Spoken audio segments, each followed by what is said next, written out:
Here's your dumbass of the day. Wah, wah, wah, wah. I love a good house party. Hate the thought of jail. And knowing this, I like to make sure I keep supplies on me that ensure I elude that situation with the officer. And anybody in this room can do the same thing. This is my gift to you. Anytime I go to a house party, I keep a paper plate folded up in my back pocket. Can of cat food, small, soft in the other one. Bandana and a pair of handcuffs on me at all times. All of a sudden, you're at the party, things get out of control. Maybe a TV goes out a window, maybe there's a dead hooker. I don't know how hard you party. But I know it works for both scenarios. All of a sudden, the cops show up. Everybody else runs to the back room. Not me. That's where they'll get you. I jump in the closet, unfold the plate, lay the cat food down, gag myself, got the handcuffs on. Yeah, now I'm not a partier. Now I'm a hostage. Dumbass of the day. 93.3 KZOC. Hey, do you remember at Guantanamo Bay they used to allegedly torture people with like Britney Spears? Or Metallica music. Yeah, Metallica. Lars. Not Von Trier. This is the new torture music right here, apparently. This happened at a detention center in Oklahoma. This will do the trick. Just at high volumes for hours. Here's the story. It was late last year when the two allegedly handcuffed inmates to a wall in a standing position with their hands behind their backs. And in some instances, the prisoners were forced to listen to Baby Shark on a loop for an hour and a half to 2 hours at a time. I mean, I don't know. This doesn't sound that bad, but I'm sure after, I don't know, maybe 15 or 20 minutes of this right here, I don't know, maybe after the last 60 seconds of listening to this, it's driving you nuts. I'm surprised that they can, I guess, it's 2020. 20, 30 years ago, I don't think this would have been that big a deal. Today, it's a snowflake society. These prisoners have rights too, apparently, even though I thought you lost all your rights. Did you see that ballot initiative that lets people, when they get out of jail, start voting again after they've been charged with a felony? Was this not something you could do before? No, once you are arrested of a felony, you're not allowed to vote. I did not know that. Yeah, go to prison, you can't vote. I don't know. You can change that, by the way. There's some people might be reformed when they get out of prison. I mean, who am I to say? I don't know. But there's got to be consequences, right? I guess going to jail would be one of them. Casey Davis is the Attorney General. How do you think the people that are reformed criminals are going to vote on that one? Right? He compares this to Guantanamo Bay. He's not a big fan of what these two guys did. That's probably why they ended up losing their jobs. At night, when there weren't as many folks around, those officers got their opportunity to get their revenge, and that revenge is criminal. That is done with one purpose, and that is to harass, to annoy, to torture, to inflict emotional anguish. I would consider it to be torture. I would too. This song, man.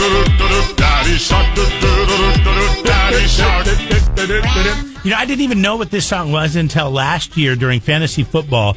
DJ Chark, Chark. Yes. They would do this. They would do this song. NFL Network. DJ Chark. And I had no idea. But you have kids. Do they like the Baby Shark? Yeah, they do. But they've moved on. Here's the thing. These two guards and their supervisor or detention officers, you poke the bear long enough, the bear's going to bite. And eventually those guys are going to find a situation or set you up in a situation, and it's going to either be your life or close to it. Here's the thing is, it's kind of a kamikaze mission, right? Because your workers have to be exposed to it as well, right? Like, I always think of the 7-Eleven down in Santa Maria that plays the loud classical music outside to keep the shoplifters, the loiterers and the panhandlers away. They play really loud classical music. And I'm like, oh, that's kind of a cool idea. But I walked in there in 15 seconds and walked out in 15 seconds. I don't know what prolonged exposure could do to me if I had to deal with that, let alone work an 8-hour shift. I spent a weekend at the wharf in San Francisco, across the street from a 7-Eleven that did the same thing, blasted the classical music outside. There was not one homeless person. If I wanted to run down there and get a Slurpee, or whatever, some nacho Fritos, I could do it. And there was not one homeless person out there that asking you for had it. to pay was that music blaring for 8 hours. We couldn't spend much time on the balcony. Yeah, exactly. We had balconies to our room, but it faced the 7-Eleven.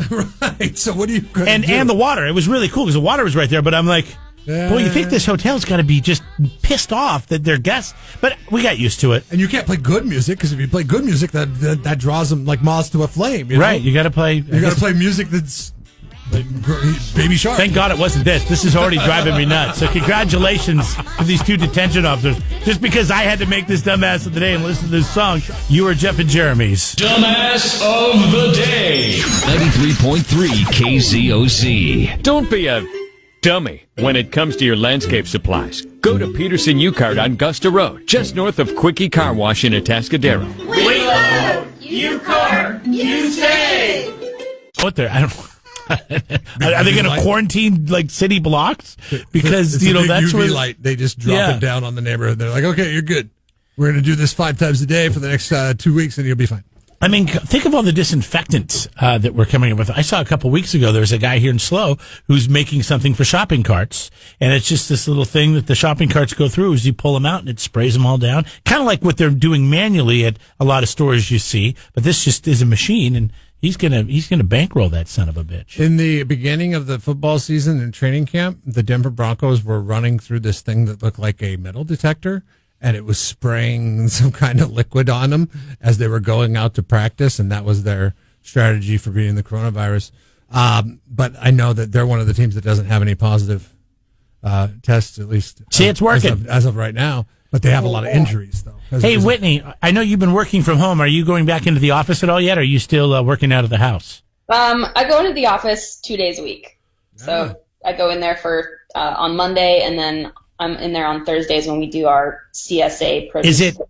Was it kind of weird going back, and is it weird because things are different? I mean, the first week that I went back, it was definitely weird. It was really weird. It was more emotional than I thought it would be. Oh, really?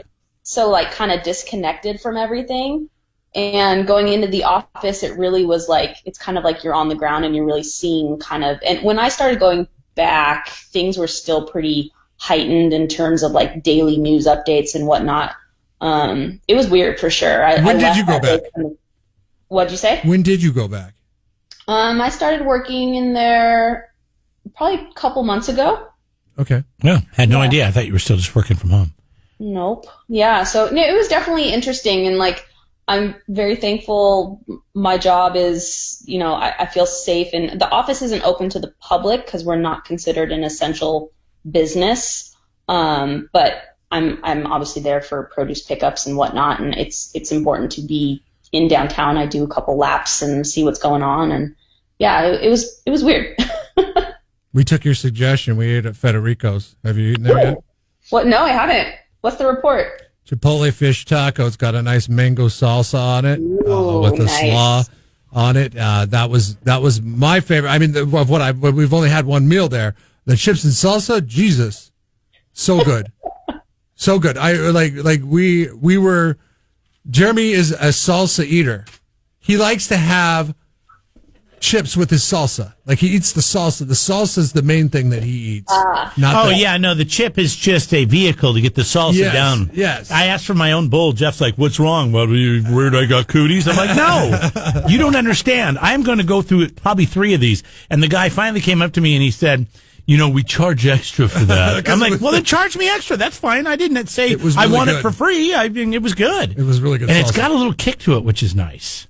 Cool. Good to hear. Yeah. I mean, everyone seems to be really excited about it, and I don't know. I'm stoked. We talked to the owner, and she was saying that they were planning on opening up in March. Oh my gosh, I know. Isn't that crazy? Of all the timing. Yeah, and they're Hawaiian, so that they couldn't even even if they could come here and open in March, they couldn't because the state of Hawaii's government was like, no, everybody's got to stay here. Right. If you do leave, when you come back, you've got to stay inside when you come back, because Hawaii had it on lockdown like New Zealand did.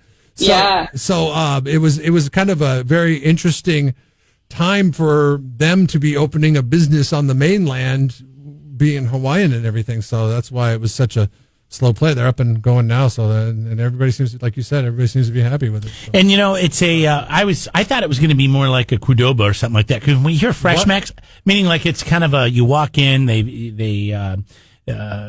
make it at the counter for you, and then you go sit at a table. No, this is a sit down Mexican restaurant. So when you hear Fresh Max, I don't know if that made you go there or not. This is not a very casual place. It's an actual dine in, sit down. They wait on you. You can have a cerveza. You can eat chips and salsa to your heart's content, and their fish tacos are really good. They have burrito. I mean, they have everything a Mexican restaurant. Isn't that funny that the only time we use the word cerveza is when we're talking about a Mexican restaurant, or if we're in Mexico? No, not really. I don't think that's Come weird. on. You mean, like, if we're sitting around a cooler. The only time I use the word glockenspiel is when I play a glockenspiel. If we're sitting around a cooler of Mexican beers, okay, and it's me and you and a barbecue in your tiny yard. Yeah. And we're sitting there and we're shooting the breeze, and I'm sitting on that cooler. You say, hey, can you get me a cerveza out of there? Or if it's Mexican lager, then yes, I'm going to say cerveza. Cerveza. Yes, I'm going to say cerveza. If it's a Pacifico, a Dos Equis, a Negro Modelo, something like that, I'm going to say cerveza. Because it's a cerveza to me. It's a Mexican beer. I would say beer. What would you say in that? If it's a Miller Lite, I'm going to say, can you grab me a Miller Lite? What would you say in that setting, Whitney? Oh, I would definitely call out the name of the beer. I would not be saying cerveza. What is that, douchey or something? What is? No, You're so judgy. It's not in my habit vocabulary. It just wouldn't. Well, it's like I equate it to whenever I would go to Canada when I was younger, because they have a drinking age lapse in Canada with that of the state of Washington. So you could go, when I was younger, I don't know how it is now, but when I was younger, you could go drink in Canada at 19. So we would go up there many weekends and, stay the night in Vancouver and, party it up and stuff like that between the ages of 19 and 21. So whenever we get up there, my friends would always make fun of me because I would start talking like the Canadians. I would I'd say A after everything. Everything would be a question when it was just a regular statement. I started using the slang technology, the technical terms for the town, not the technical terms, but the slang terms. You know what I mean? Like around here, we call it slow, but if an outsider comes in, they're going to call it San Luis Obispo, right? Or San Luis Obispo. San Luis Obispo. That's my favorite. North Van was my favorite. I do this to my wife all the time whenever we're going down to. Are you talking about Van Nuys? What are you talking about? North Van is North Vancouver. Oh, Yeah. North Vancouver. That's on the other side of Stanley Park. Come on. You ever Vancouver, bro? Nope. What about, you ever go to Carve? Nope. You know what Carve is? No, I don't. Carpinteria. See, because I'm an adult, and I say the full names, all right? My wife gets so mad when I call it carp. That's funny, though. It's like the fish, right? Really ugly. Yeah. Nobody wants to touch it, but you have to sometimes. No, because she accuses me of taking on the language of the locals way too quick.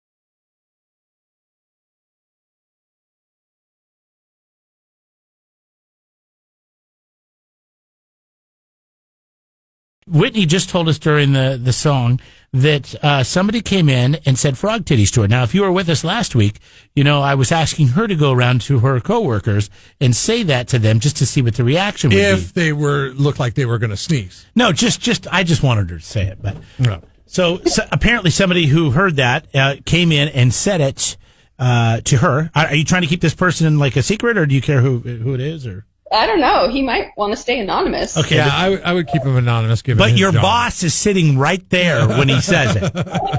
And what is her reaction? Oh, I could not see them, but my face probably looked mortified because I was probably trying to hold the conversation while also trying to interpret in my brain how this meeting was understanding what they just heard. I want to thank that person. I don't know who they are. If I ever meet that person and they come up to me and they say, I was the guy that dropped frog titties at downtown Slow's office, I'm going to buy you a beer, a soda, a sandwich, a hot dog, whatever you want. I loved it. I love that. Best dude, and it totally made my day. It's possible that we are responsible for many firings on the Central Coast. So just beware if you choose to align yourself with us. There are consequences. Yes.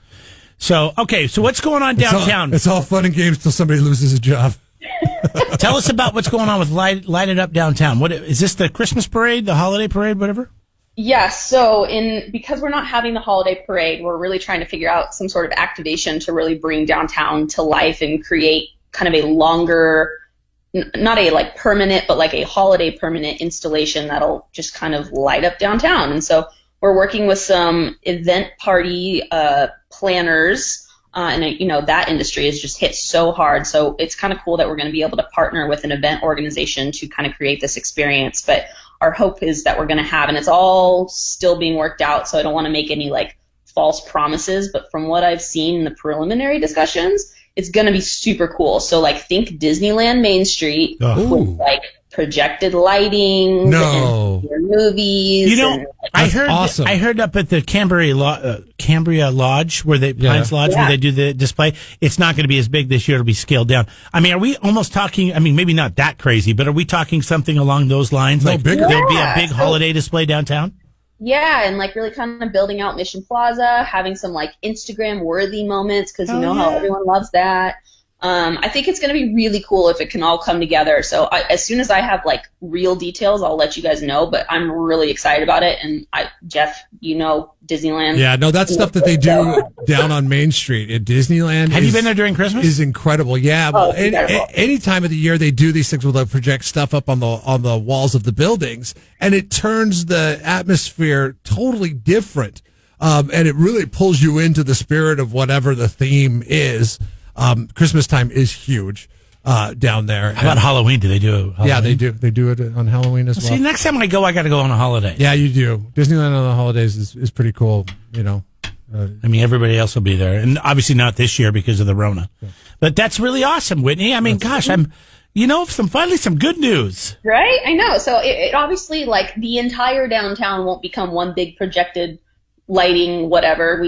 We are still San Luis Obispo. We do have a budget to maintain, but it's going to be cool. So I'm excited to have more. And with the huge trees that lines Higuera, I mean, it is going to be. I mean, it's already beautiful. Just you throw up some white lights, it's a beautiful setting. Right. But you go this far with it, and that could be. Yeah, you brought up the gram. I just see a lot of gramming going on. Just don't oversell it to where people are going to get down there and be disappointed. You know what I mean? I'm trying not to oversell it to myself because I'm so excited about it. So I don't want to make any promises, but I think we're going to have something really cool. That'd be great, though, because people can go, they can social distance, and they can walk around and still be in the spirit. That's awesome. So I guess we'll find out more about that when it comes. What else? Oh, Instagram. You said Instagram moment or something. What the hell does that mean? I'm not a self-absorbed. My random fun fact. I've discovered that it was Instagram's 10th birthday this week, and that it was originally a check-in app called Bourbon. Okay. But you said that this downtown light display is going to have Instagram moments or something? Yeah, so it'll have kind of like they've actually, it's like a selfie wall essentially. So it'll create kind of a backdrop. That's what I thought. Bourbon. What was the intentions of Instagram when it was launched? Like suburban? It was supposed to be like a check-in, like share where you're checking in, and then the developers realized, there's already like several. You know why? Because if you remember, everybody used to do Facebook check. Remember when people were Facebook checking in? Right. That was before Instagram launched. There's the whole thing. And so people don't do that as much. Remember Foursquare? I'm not talking about the game. No, there was one. It was a check-in app. It was like all the rage. Yeah. Yes, a little bit. Like 6 months. Yeah, it was a flash in the pan, and then it was gone. I think Instagram maybe made the right call to abandon that side of it. What is the check-in app now? Is it Facebook? That's a good question. I think it is still Facebook. I don't know. But are people just like over letting people know where they're at? Yeah. It's like, if I want to let you know where you're at, I'd tell you. Yeah, because people were getting robbed. You can tag the location, so you don't really have to check in. Mm-hmm. I think that's kind of the new. Yeah. Yeah, you're tagging. You're like, I was here. Yeah. All right. Anything else to talk about with businesses downtown that you want to pass along? I don't really think so. I think, things are moving along. business is good, I think, for outdoor and indoor dining. We're maintaining our numbers, so we're able to stay in the red zone. I found something. I saw Luna Red's doing a happy hour. They're doing $1 off beers, $2 off cocktails, $3 off food. Yeah, and they have a beautiful patio, and they've got some nice outdoor. Well, they were built for this. They were for the outdoors. So if you need a little happy hour tonight, that's your place. Go get your drink on. All right, cool. Anything else? That'll do it for this week. All right, Frog Titties. We'll talk to you next week. Oh, hey. I had to get it in one more time.